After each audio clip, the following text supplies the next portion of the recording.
40 Rules of Love, Part 20. The Novice, Baghdad, September 13, 1243. Behind Shams of the bridge, I rode my stolen horse, hard as I tried to keep a safe distance between us. It soon proved impossible to trail him without making myself apparent. When Shams stopped at a bazaar in Baghdad to refresh himself and buy a few things for the road, I decided to make myself known and threw myself in front of his horse. Ginger-haired ignoramus, what are you doing here, lying on the ground? Shams exclaimed from the horse, looking half amused, half surprised. I knelt, clasped my hands, and craned my neck as I had seen beggars do, and implored, "I want to come with you. Please let me join you." "Do you have any idea where I am going?" I paused. That question had never occurred to me. "No, but it makes no difference. I want to become your disciple. You are my role model. I always travel alone and want no disciples or students. Thank you. And I am certainly no role model for anyone, much less for you," Shams said. "So just go on your way. But if you are still going to look for a master in the future, please keep in mind a golden rule.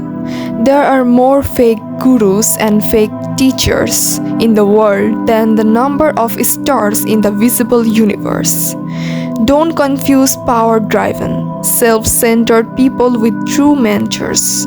A genuine spiritual master will not direct your attention to himself or herself and will never expect absolute obedience or utter admiration from you, but instead will help you to appreciate and admire your inner self. True mentors are as transparent as glass.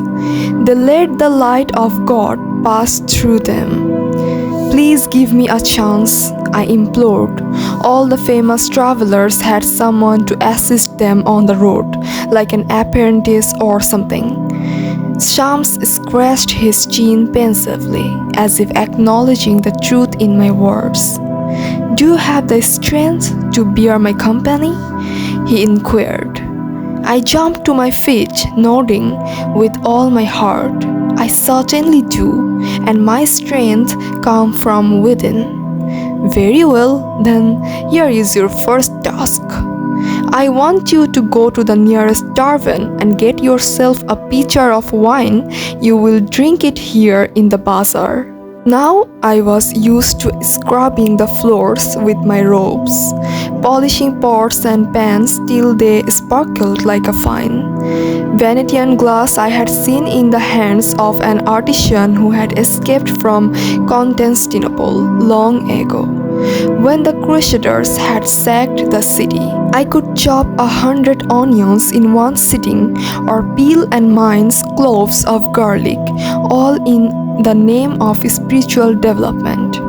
But drinking wine in the midst of the crowded bazaar to that end was beyond my ken. I looked at him in horror. "I cannot do that. If my father learns, he will break my legs. He sent me to the Dervish lodge so that I could become a better Muslim, not a heathen. What will my family and friends think of me?" I felt the burning glare of Shams on me and shivered under the pressure, just like the day I had spied on him behind closed doors. "You see, you cannot be my disciple," he pronounced with conviction. "You are too timid for me. You care too much about what other people think. But you know what? Because you are so desperate to win the approval of others, you will never get rid of their criticisms, no matter how hard you try." I realized that my chance to accompany him was slipping away and rushed in to defend myself. "How was I to know you are not asking that question on purpose? Wine is strictly forbidden by Islam. I thought you were testing me." But that would be playing God. It is not up to us to judge and measure each other's deviousness. Shams answered. I looked around in despair. Not knowing what to make of his words, my mind pounded like dumpling dough. Shams went on. You say you want to travel the path, but you don't want to sacrifice anything to the end. Money, fame, power, lavishness, or carnal pleasure. Whatever it is that one holds most dear in life, one should dispose of that first. Patting his horse, Shams concluded with an air of finality. I think you ought to stay in Baghdad with your family. Find an honest tradesman and become his apprentice. I have a feeling you might make a good merchant someday, but don't be a greedy one. Now, with your permission, I need to get going. With that, he saluted me one last time, kicked his horse and galloped away, the world sliding under its thundering hoofs. I hopped onto my horse and chased him toward the outskirts of Baghdad.